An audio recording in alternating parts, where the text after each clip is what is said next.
ಓಂ ಶ್ರೀ ಗುರು ಬಸವಲಿಂಗಾಯ ನಮಃ. ವಿಶ್ವಗುರು ಮಹಾಮಾನವತಾವಾದಿ, ಅನುಕುಲೋದ್ಧಾರಕ, ಸ್ತ್ರೀ ಕುಲೋದ್ಧಾರಕ, ದಲಿತೋದ್ಧಾರಕ ಬಸವ ತಂದೆಯನ್ನ ಅವರೊಂದರಲ್ಲಿ ಜ್ಞಾಪಿಸಿಕೊಂಡು ಈ ಜಗತ್ತಿನಲ್ಲಿ ಇರತಕ್ಕಂಥ ಎಲ್ಲ ಮಹಾತ್ಮರುಗಳನ್ನ ನೆನೆಯುತ್ತಾ ಈ ಶ್ರೀ ಗುರು ಬಸವ ಮಹಾಮನೆಯ ಕರ್ತೃಗಳಾದಂಥ ಅಪ್ಪ ಡಾಕ್ಟರ್ ಬಸವಾನಂದ ಮಹಾಸ್ವಾಮಿಗಳ ಪಾದಾರವಿಂದಗಳಲ್ಲಿ ಪಡಮಟ್ಟು ಜಗತ್ತಿನ ಎಲ್ಲ ದಾರ್ಶನಿಕರನ್ನ ಸ್ಮರಿಸುತ್ತಾ ಇವತ್ತಿನ ಒಂದು ಕಾರ್ಯಕ್ರಮ ಚಿಂತನೆಯನ್ನು ನಡೆಸ್ತಾ ಇದ್ದೇನೆ. ಸರ್ವರಿಗೂ ಶರಣಾರ್ಥಿಗಳು. ಜನಿತಕ್ಕೆ ತಾಯಿಯಾಗಿ ಹೆತ್ತಳು ಮಾಯೆ,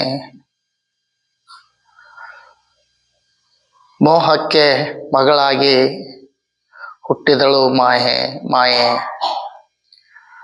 ಕೂಟಕ್ಕೆ ಸ್ತ್ರೀಯಾಗಿ ಕೂಡಿದಳು ಮಾಯೆ ಅನ್ನುವಂಥ ಈ ಒಂದು ವಚನ,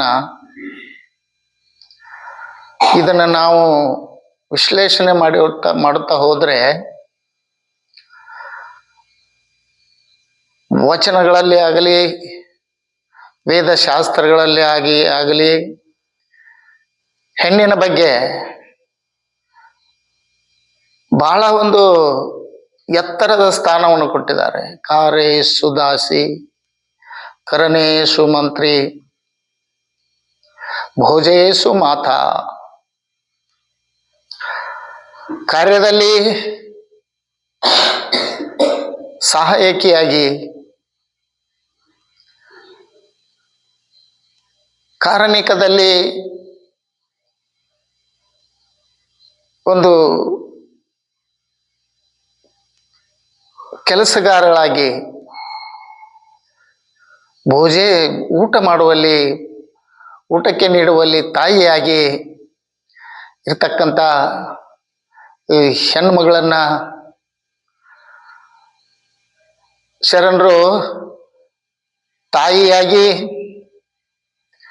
ಮಗಳಾಗಿ, ಹೆಂಡತಿಯಾಗಿ, ಈ ಪರಿಪರಿಯಾಗಿ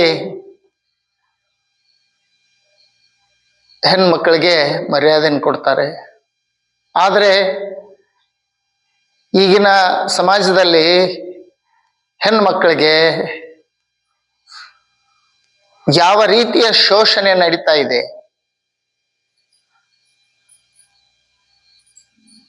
ಯಾವ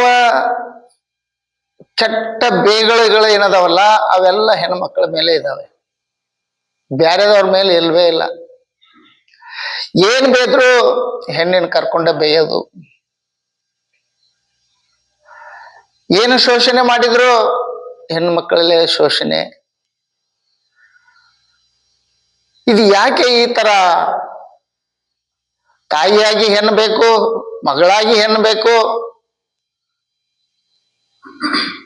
ಪ್ರಸಾದವನ್ನ ಊಟವನ್ನ ಮಾಡುವುದಕ್ಕೂ ಹೆಣ್ಣೆ ಕಾರಣ, ಮನೆಯನ್ನ ನಡೆಸಿಕೊಂಡು ಹೋಗುವಂತ ಕಾರ್ಯವನ್ನ ಹೆಣ್ಣು ಮಕ್ಕಳಿಂದಲೇ ನಡೀತಾ ಇದೆ. ಆದರೂ ಆ ಹೆಣ್ಮಕ್ಕಳ ಮೇಲೆ ಶೋಷಣೆ ತೆಪ್ತಾ ಇಲ್ಲ ಇಲ್ಲಿ ಅಂತಂದ್ರೆ ಅದು ನಮ್ಮ ಮೇಲೆ ಹೇರಿರತಕ್ಕಂತ ಒಂದು ಸನಾತನಿಗಳು, ಈ ದೇಶದಲ್ಲಿ ಇರ್ತಕ್ಕಂಥ ಸನಾತನಿಗಳು ಆಕೆ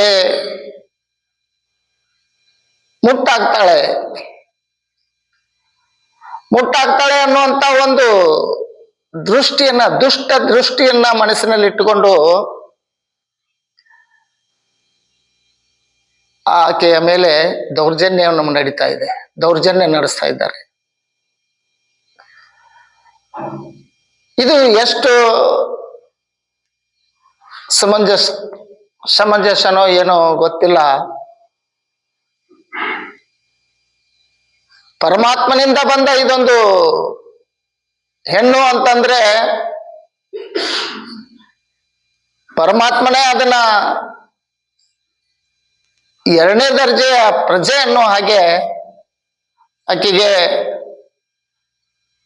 ಹುಟ್ಟಿದಾಗ ತಂದೆ ಹಾಳಾಗಿ, ತಂದೆ ತಾಯಿಗಳ ಹಾಳಾಗಿ, ಬೆಳೆದ ಮೇಲೆ ಅಣ್ಣ ತಮ್ಮಂದಿರ ಹಾಳಾಗಿ,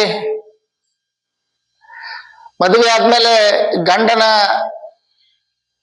ಹಾಳಾಗಿ, ಮುಂದೆ ಮಕ್ಕಳ ಒಂದು ಶೋಷಣೆಯಲ್ಲಿ ಬದುಕುವಂತ ಪರಿಸ್ಥಿತಿಯನ್ನ ಸನಾತನಿಗಳು ನಮ್ಮ ಮೇಲೆ ಹೇರಿಬಿಟ್ಟಿದ್ದಾರೆ. ಆದ್ರೆ ಶರಣರು ಹೇಳ್ತಾರೆ, ಮುಟ್ಟು ಗಟ್ಟಿಗೊಂಡದ್ದಲ್ಲದ ಕಟ್ಟಿಕೊಂಡಾಗಲೇ ನೀನು ಹುಟ್ಟಿದೆಯೋ ಮುಳ ಅಂತ ಹೇಳ್ತಾರೆ ಅವರು. ಆ ಮುಟ್ಟು ಗಟ್ಟಿಗೆ ಹೊಡೆದಿದ್ರ ನೀ ಎಲ್ಲಿ ಹುಟ್ಟುತ್ತಿದ್ಯೋ?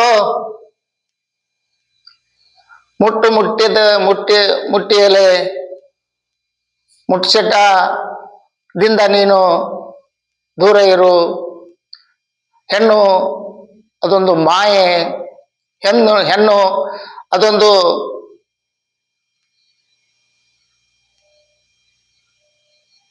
ದೌರ್ಬಲ,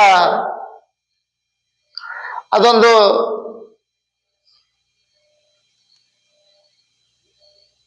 ಗಂಡಸಿನ ಆಳು, ಬರೇ ಮಕ್ಕಳನ್ನ ಹಡೆಯುವಂತ ಒಂದು ಯಂತ್ರ ಅದು. ಅದಕ್ಕೆ ಯಾವುದೇ ಆದಂತ ಜವಾಬ್ದಾರಿಗಳು ಬೇಡ, ಕೊಡಬೇಡಿ ಅಂತ ಹೇಳ್ತಾರೆ. ಆದ್ರೆ ಹೆಣ್ಮಕ್ಕಳ ಮನಸ್ಸೇನಿದೆಯಲ್ಲ, ಅದು ಹೆಣ್ಣು ಅಂದ್ರೆ ಮೊಣಕಾಲು ತೆಳಗ ಅಂತ ಹೇಳ್ತಾರೆ.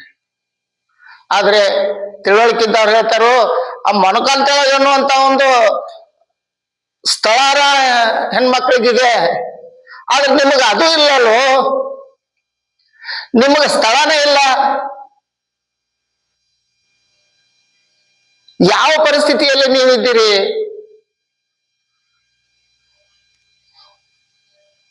ಕಿಲೋತ್ತಮೆ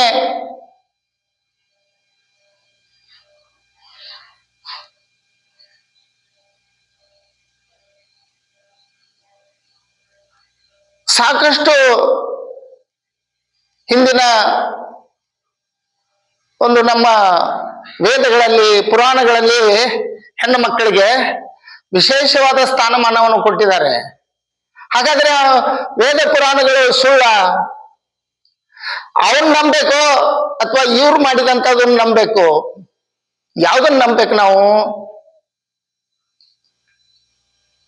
ಯಾವ್ದನ್ನ ನಂಬೇಕು? ಈಗ ವೇದ ಪುರಾಣಗಳನ್ನ ನಂಬೋದು ಬೇಡ, ನಂಬೋಣ. ಅದರಲ್ಲೆಲ್ಲ ವಿಶೇಷ ಸ್ಥಾನಮಾನವನ್ನ ಹೆಣ್ಮಕ್ಳಿಗೆ ಕೊಟ್ಟಿದ್ದಾರೆ. ನಾವ್ ಯಾಕೆ ಹೆಣ್ಮಕ್ಳಿಗೆ ಕೊಡಬಾರ್ದು ವಿಶೇಷ ಸ್ಥಾನಮಾನ? ಹೋಗ್ಲಿ, ಅವನ್ನಾದ್ರೂ ಬಿಡ್ರಿ.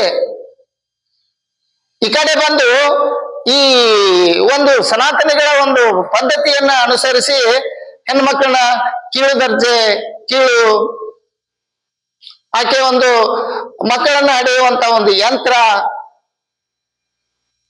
ಅನ್ನುವಂತ ಒಂದು ಪರಿಸ್ಥಿತಿಗಾರ ಬರ್ರಿ. ಅದಕ್ಕೂ ಇಲ್ಲ, ನ ಗಡ್ ಖಾನ್ ಘಾಟ್ ಖಾ ಅಂತ ಹೇಳಿ ಅನ್ನೋ ಹಾಗೆ ಅತ್ತು ಇಲ್ಲ ಇತ್ತು ಇಲ್ಲ, ಯಾವುದನ್ನೂ ಒಪ್ಪತ್ತೇ ಇರಲಿಲ್ಲ ಈ ಸನಾತನಿಗಳು. ವೇದ ಪುರಾಣ ಶಾಸ್ತ್ರಗಳನ್ನಾರ ಒಪ್ತಾರ? ಅದು ಇಲ್ಲ. ಹೋಗ್ಲಿ, ವಚನಕಾರರ ಶರಣರ ನುಡಿಗಳನ್ನಾರ ಕೇಳ್ತಾರ? ಅದು ಇಲ್ಲ. ತಮಗ್ ತಿಳಿದದ್ದನ್ನ, ಅಥವಾ ಏನಾದ್ರೂ ವಿಧವೆಯಾದ ಹೆಣ್ಮಗಳಿದ್ರಂತೂ ಮುಗಿದ ಹೋಯ್ತು ಆಕೆ ಕತೆ. ಆಕೆ ಮಕ ನೋಡುವಂಗಿಲ್ಲ, ಬೆಳಿಗ್ಗೆದ್ದು ಇದರಿಗೆ ಬಂದ್ರೆ ಅಪಶಕುನ,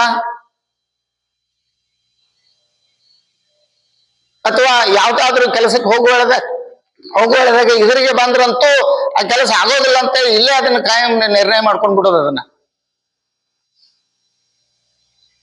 ಇದಕ್ಕ ಕಾರಣ ಏನು ಅಂತಂದ್ರೆ ಮನುವಾದಿಗಳ ಕುತಂತ್ರದಿಂದ ಈ ತರ ಆಗ್ತಾ ಇದೆ. ಆದ್ರೆ ಹೆಣ್ಣು ಇಲ್ಲದಿದ್ರೆ ನೀವು ಅದನ್ನ ಇಮ್ಯಾಜಿನೇಷನ್ ಮಾಡ್ಕೊಳ್ಳಿ ನೋಡೋಣ.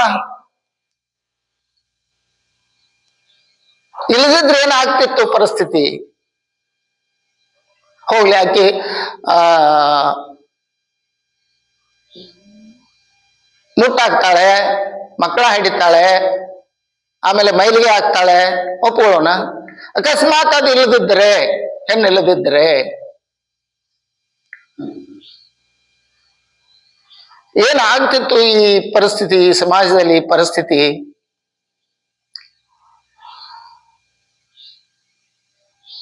ಅದಕ್ಕ ಒಂದು ದೃಷ್ಟಾಂತ ಕೊಡ್ಬೇಕು ಅಂತಂದ್ರೆ, ಒಂದು ಊರೊಳಗ ಇಬ್ರು ಅಣ್ಣ ತಮ್ಮ ಇರ್ತಾರೆ. ಅಣ್ಣ ತಮ್ಮ ಇದ್ದಾಗ ಒಬ್ಬ ಅಣ್ಣ ಊರಿನ ಹಿರಿಯತನ ಮಾಡ್ತಿರ್ತಾನೆ. ಹಿರಿಯತನ ಮಾಡ್ತಾನಂತಂದ್ರ ಈ ತರ ಅವ ಇರ್ತಾನೆ,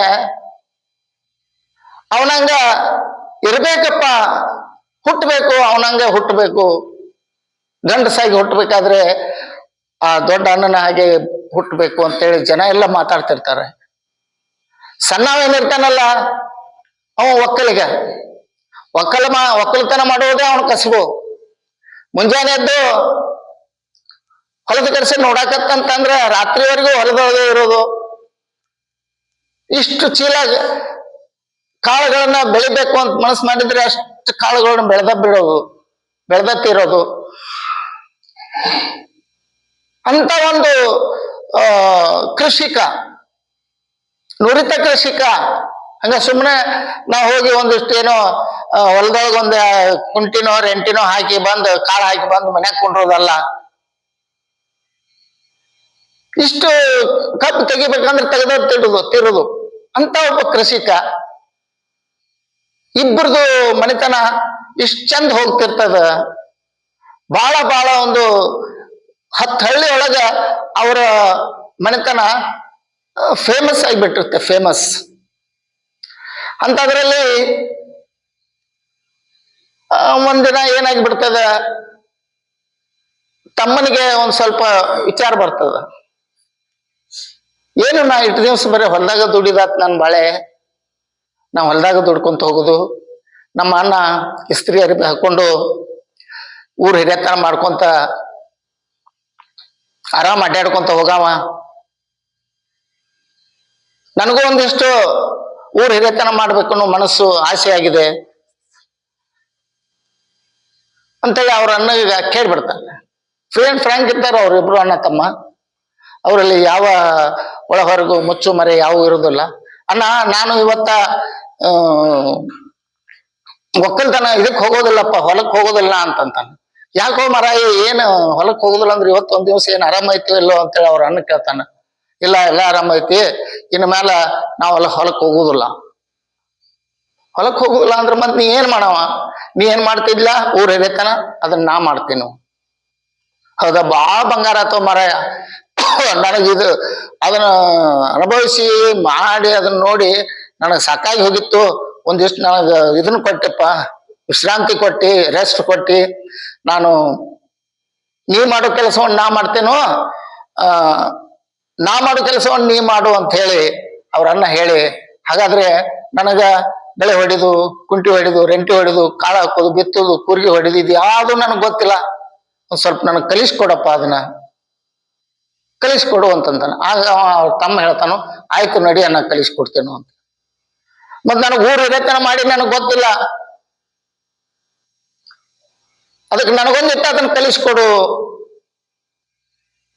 ಅಂತೇಳಿ ತಮ್ಮ ಕೇಳ್ತಾನು. ಆಯ್ತು ಕಲಿಸ್ಕೊಡ್ತಾನೆ ನಡಿ ಅಂತೇಳಿ ಅವಾಗೆಲ್ಲ ಗಳೆ ಹೊಡೆದು, ಹೆಂಗ್ ಏನ್ ಮಾಡೋದು, ಯಾವಾಗ ಗೊತ್ತಾಗೋದು, ಹಂಗಾಮ ನೋಡಿ ಅದು ಮಾಡೋದು ಎಲ್ಲ ಹೇಳಿ ಅವ್ ಕೊಡ್ತಾನೆ. ಇವ್ ಊರಾಗ ಬಂದ ಎಲ್ಲ ಹಿರಿಯತನ ಮಾಡೋದನ್ನ ಹೆಂಗಂತ ಅನ್ನೋದ್ರೊಳಗೆ ಒಂದು ಮನೆಯಲ್ಲಿ ಒಬ್ಬ ಹೆಣ್ಮಗಳು ತೀರ್ಕೊಂಡಿರ್ತಾಳೆ. ತೀರ್ಕೊಂಡಾಗ ಅಣ್ಣ ತಮ್ಮನ್ ಕರ್ಕೊಂಡು ಹೋಗ್ತಾನೆ. ನಡಿ ಹೋಗೋಣ, ಮನೆಗೆ ಒಂದು ಹೆಣ್ಮಗಳು ತೀರ್ಕೊಂಡಿದ್ದಾಳೆ, ಅಲ್ಲಿ ನಿಂತು ಎಲ್ಲಾ ಜವಾಬ್ದಾರಿ ತಗೊಂಡು ಅದನ್ನ ಮಾಡಿ ಅದನ್ನ ಮಣ್ಣಗನಿಸ್ಬೇಕು, ಅದಕ್ಕೆ ಹೋಗೋಣ ನಡಿ ಅಂತ ಹೇಳಿ ಅವನ ತಮ್ಮನ ಕರ್ಕೊಂಡು ಅಲ್ಲಿ ಹೋಗ್ತಾನ ಆ ಸತ್ ಮನೆಗೆ. ಅವಾಗ ಆ 3-4 ಮಂದಿ ಅಕ್ಕಿಗೂ ಮಕ್ಕಳು ಇರ್ತಾವು. ಅವು ಇವರು ಸಾವುಕಾರ ಬಂದಾನ ಅಂತ ಅನ್ಕೂಲೆ ಮತ್ತಷ್ಟ ತ್ರಾಸ ತಗೊಂಡ ಕಣ್ಣೀರ್ ಹಾಕೋದು, ಅಳೋದು ಮಾಡ್ತಿರ್ತಾರು. ಆಯ್ತಪ್ಪ, ಯಾರಿಗೂ ಬೆನ್ನಿಗೆ ಅಟ್ಕೊಂಡು ಬಂದದ್ದು, ಅದು ಅಂಟ್ಕೊಂಡ ಬಂದದ್ದು, ನಿನಗ ತಾಯಿ ಊರಿಗೆ ತಾಯಿ ಆಗಿದ್ದಳು, ಮತ್ತ ಆಕಿ ನಿನಗೊಬ್ಬಗ ನಿಮ್ಗಷ್ಟ ತಾಯಿ ಆಗಿರಕ್ಕಿಲ್ಲ, ನಾವೆಲ್ಲರೂ ಆಕಿ ಮಕ್ಳು ಆಗೇನ ಇದ್ದೀವು. ಅದಕ್ಕ ನಕ್ಕೊಂತನ ಅದನ್ನ ಮಣ್ಣು ಕಾಣಿಸೋಣ ಅಂತ ಹೇಳಿ ಮಾತಾಡಿ ಹೇಳಿದ ಕೂಡಲೇ ಇವ ಸಿಕ್ತು ನನಗೊಂದು ಪಾಯಿಂಟ್ ಅಂತ ಅಂದ ಇವ ತಮ್ಮ. ಏನ್ ದೊಡ್ಡ ಹಿರೇತನ ಮಾಡೋದಂದ್ರೆ ಏನ್ ದೊಡ್ಡ ಇದು ಅಂತೇಳಿ ಅಂದು ಹಿರೇತನ ಮಾಡಕತ್ತ. ಒಂದ್ 2-3 ತಿಂಗಳು ಹೋದ ಕೂಡಲೇ ಒಬ್ಬನ ಏನ್ ಸತ್ತಿರ್ತಾಳು. ಅಲ್ಲಿ ಇವ ಬಡ ಹೋದ. ಹೋಗಿ ಅವರೆಲ್ಲ ಅಕ್ಕಿ ಗಂಡ ಅದು ಎಲ್ಲಾರ ಅಳಾಕತ್ತಿದ್ರು. ಆಯ್ತಪ್ಪ, ನೀನ್ ಚಿಂತೆ ಮಾಡ್ಬೇಡ, ನಿನಗೊಬ್ಬಕ್ಕಿಗೆ ನಿನಗೊಬ್ಬಗೆ ಏನ್ ತೆಗಿರಕ್ಕಿಲ್ಲ ಅಕ್ಕಿ, ಇಡೀ ಊರಿಗೆ ಏನ್ ತೆಗಿದ್ರು, ಅದಕ್ಕ ನೀನ್ ಅಳೋದು ಜರೂರಿಲ್ಲ ಅಂತಂದ್ರು. ಅವರೆಲ್ಲ ಅಳೋದು ಬಿಟ್ಟು ಇವನ್ನ ಮೈ ನುಗ್ಗು ಆಗುವಂಗ್ ಬಡದ್ರು. ಅವರು ಬಡಕುಲೆ ಅವ ಹೇಳಿದ, ನನಗೆ ಹಿರೇತನ ಬೇಡಪ್ಪ, ನಾ ಹಿರೇತನ ಮಾಡುದಿಲ್ಲ. ಮಾಡು ಮರ, ಹಿರೇತನ ಮಾಡು. ಅವಾಗ ಅವ್ರ ತಾಯಿ ಏನ್ ಹೇಳ್ತಾಳು ಅಂತಂದ್ರ, ನೀ ಹುಟ್ಟುವಾಗ ನಿನ್ನ ನಾವು ಒಕ್ಕಲ್ತನಕ್ ಬಿಟ್ಟಿದೆವು, ಅವನ್ನ ಊರ್ ಹಿರೇತನಕ್ ಬಿಟ್ಟಿದೆವು. ನೋಡಿ ತಾಯಿ ಯಾವ ತರ ಮಕ್ಕಳಿಗೆ ಹೇಳ್ತಾಳ ಅಂತಂದ್ರೆ ಎಷ್ಟ್ ಜವಾಬ್ದಾರಿ ತಗೊಂಡು ಹೇಳ್ತಾಳೆ. ನಾವು ನಿನ್ನ ಒಕ್ಕಲ್ತನಕ್ಕಾಗಿ ಶಾಲೆಗೆ ನೀ ಹೋಗುದು ಬಿಟ್ಟಿ ಒಕ್ಕಲ್ತನ ಮಾಡಕ್ ಹೋಗ್ತಾನ ಅಂತ ಹೇಳಿದಿ, ಅದಕ್ಕ ಅಂಟ್ಕೊಂಡಿದ್ದೀಪ್ಪ ಅಂದ್ಮೇಲೆ ನೀನು ಒಂದು ಒಳ್ಳೆಯ ಕೆಲಸ ಮಾಡ್ತಿದ್ದಿ, ಹೋಗು ಅಂತೇಳಿ ನಿನಗ ಅದನ್ನ ಕಲಿಸಿದೆವು. ಅವಾಗ ಊರು ಹಿರೇತನ ಮಾಡ್ತೇನೆ ಅಂತೇಳಿ ಅವ ಅಂದಾಗ ಅವಾಗ ಅದನ್ನ ಕಲಿಸಿದೆವು ಅಂತ ಒಂದು ಒಳ್ಳೆಯ ವಿಚಾರಗಳನ್ನ ಹೆಣ್ಣು ಮಕ್ಕಳನ್ನ ಹೇಳ್ತಿರ್ತಾರೆ. ಗಂಡಸರು ಯಾರು ಹೇಳೋದಿಲ್ಲ. ಅದಕ್ಕ ಕಾರೇಶು ದಾಸಿ ಕರಣೇಶು ಮಂತ್ರಿ. ಕಿತ್ತೂರು ಚೆನ್ನಮ್ಮ ಇರ್ಬೋದು, ಬೆಳವಡಿ ಮಲ್ಲಮ್ಮ, ಅಷ್ಟೇ ಏಕೆ ಅಕ್ಕ ಶರಣರ ನಿಧಿ, ಶರಣರ ಒಂದು ಕಣ್ಮಣಿಯಾದಂತ ಮಹಾದೇವಿ ಅಕ್ಕ ಕೂಡ ಹೆಣ್ಮಗಳು. ಇಂಥವರೆಲ್ಲರ ಒಂದು ನಡೆ ನುಡಿ ಈ ಸಮಾಜಕ್ಕೆ ಮಾದರಿಯಾಗಿದ್ದಾರೆ. ಈಗಿನ ಶತಮಾನದಲ್ಲಿ ಬಂದ್ರೆ ಶ್ರೀಮತಿ ಇಂದಿರಾ ಗಾಂಧಿ ಅವರು ಇರ್ಬೋದು, ಪ್ರತಿಭಾ ಪಾಟೀಲ್ ಇರ್ಬೋದು. ಪ್ರತಿಭಾ ಪಾಟೀಲ್ ಈ ರಾಷ್ಟ್ರದ ಪ್ರಧಾನ ಇವರು ಆದ್ರು, ರಾಷ್ಟ್ರಪತಿಗಳಾದ್ರು. ಅದು ಹೆಣ್ಮಗಳಲ್ವಾ ಅವರಿಬ್ರು ಹೆಣ್ಮಕ್ಳು. ಹೆಣ್ಣಿನಿಂದಲೇ ಇಹ, ಹೆಣ್ಣಿನಿಂದಲೇ ಪರ, ಹೆಣ್ಣಿನಿಂದಲೇ ಸಂತೋಷ, ಹೆಣ್ಣಿನಿಂದಲೇ ದುಃಖ ನಾವು ತಿಳ್ಕೊಂಡಿದ್ದೇವೆ. ಆದ್ರೆ ಅದು ದುಃಖ ಅಲ್ಲ, ವರ, ಅದೊಂದು ಸಂತೋಷ. ನೋಡ್ರಿ, ಮನ್ಯಾಗ ಹೆಣ್ಮಕ್ಳಿದ್ರ ಅಂದ್ರ ಇಷ್ಟು ಯಾವ ತರ ಮನೆ ಲಕ ಲಕ ಲಕ ಅಂತಿರ್ತೈತಿ. ಅದ ಗಂಡು ಮಕ್ಳಿದ್ವು ಅಂದ್ರ ಅದನ್ನೆಲ್ಲ ಹೊಲಸ ರಾಡಿ ಮಾಡಿ ಗಬ್ಬ ಎಬ್ಬಿಸಿರ್ತಾರ ಅವರು. ಅದಕ್ಕ ಹೆಣ್ಮಕ್ಳಿದ್ರ ಮನಿ ಚಂದ ಅಂತ ಹೇಳ್ತಾರೆ. ಮನಿ ಚಂದ ಅಲ್ಲ.